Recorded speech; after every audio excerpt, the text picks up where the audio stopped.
ಹೇಗಿದ್ದೀರಾ? ಎಲ್ರಿಗೂ ನಮಸ್ಕಾರ.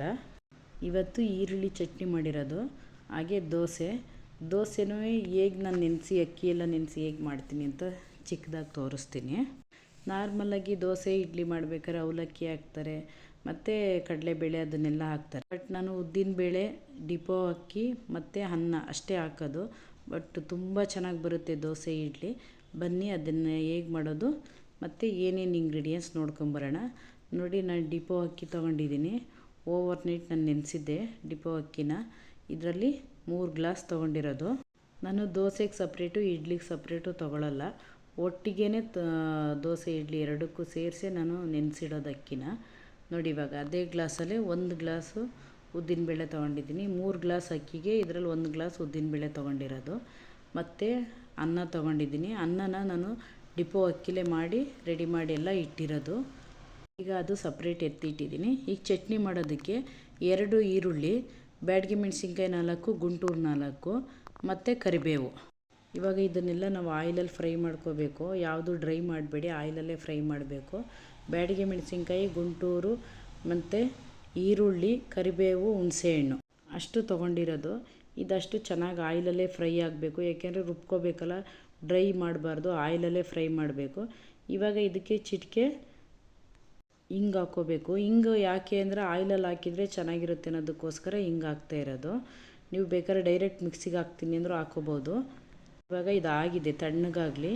ನೋಡಿ, ಈಗ ಮಿಕ್ಸಿ ಜಾರಿಗೆ ಹಾಕ್ಕೋತಾ ಇದ್ದೀನಿ ರುಬ್ಕೊಳ್ಳೋದಕ್ಕೆ.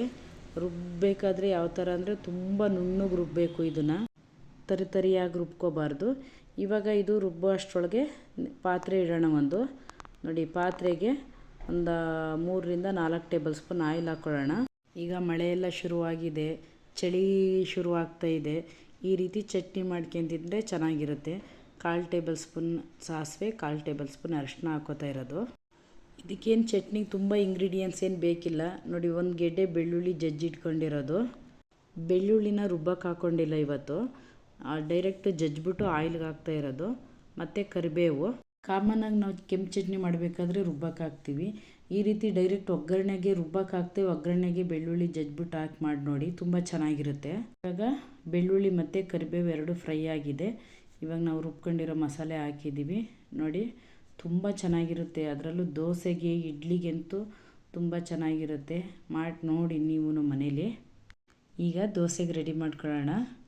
ನೋಡಿ, ಹಿಟ್ಟು, ಉಪ್ಪಿನ ಪುಡಿ ಮತ್ತು ಸೋಡಾ ಹಾಕಿಟ್ಟಿದ್ದು. ಅವಲಕ್ಕಿ ಏನು ಹಾಕೋದೇನು ಬೇಕಿರಲ್ಲ, ತುಂಬ ಸಾಫ್ಟಾಗಿ ಬರುತ್ತೆ ದೋಸೆ.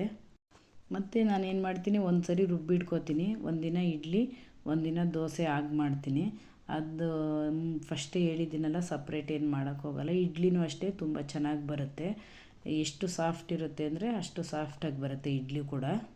ಕಾಮನ್ನಾಗಿ ಎಲ್ಲರೂ ಅವಲಕ್ಕಿ ಮತ್ತು ಕಡಲೆಬೇಳೆ ಅದನ್ನೆಲ್ಲ ಹಾಕಿ ಮಾಡ್ತಾರೆ. ಈ ರೀತಿ ಬರೀ ಉದ್ದಿನಬೇಳೆ ರೈಸು ಹಾಕಿ ಮಾಡೋರು ಮಾಡ್ತಾರೆ, ಬಟ್ ಕಡಿಮೆ ಜನ ಮಾಡೋದು. ಅದಕ್ಕೋಸ್ಕರ ನಾನು ಇವಾಗ ದೋಸೆ ರೆಸಿಪಿ ತೋರಿಸಿದ್ದು. ಯಾರು ಅವಲಕ್ಕಿ ಹಾಕಿ ಕಡಲೆಬೇಳೆ ಎಲ್ಲ ಹಾಕಿ ಮಾಡ್ತೀರಾ, ಅವರು ಈ ರೀತಿ ಡಿಪೋ ಅಕ್ಕಿ ಹಾಕಿ ಮಾಡಿ ನೋಡಿ, ತುಂಬ ಚೆನ್ನಾಗಿರುತ್ತೆ. ಉದ್ದಿನಬೇಳೆನೂ ಸ್ವಲ್ಪ ಜಾಸ್ತಿ ಹಾಕಿದರೂ ಚೆನ್ನಾಗಿರುತ್ತೆ. ನೋಡಿ, ದೋಸೆ ತುಂಬ ಸಾಫ್ಟಾಗಿ ಬಂದಿದೆ. ತುಂಬ ತಿನ್ನೋಕ್ಕಿಂತ ಅಷ್ಟು ಚೆನ್ನಾಗಿರುತ್ತೆ ಈ ಚಟ್ನಿ ಜೊತೆ.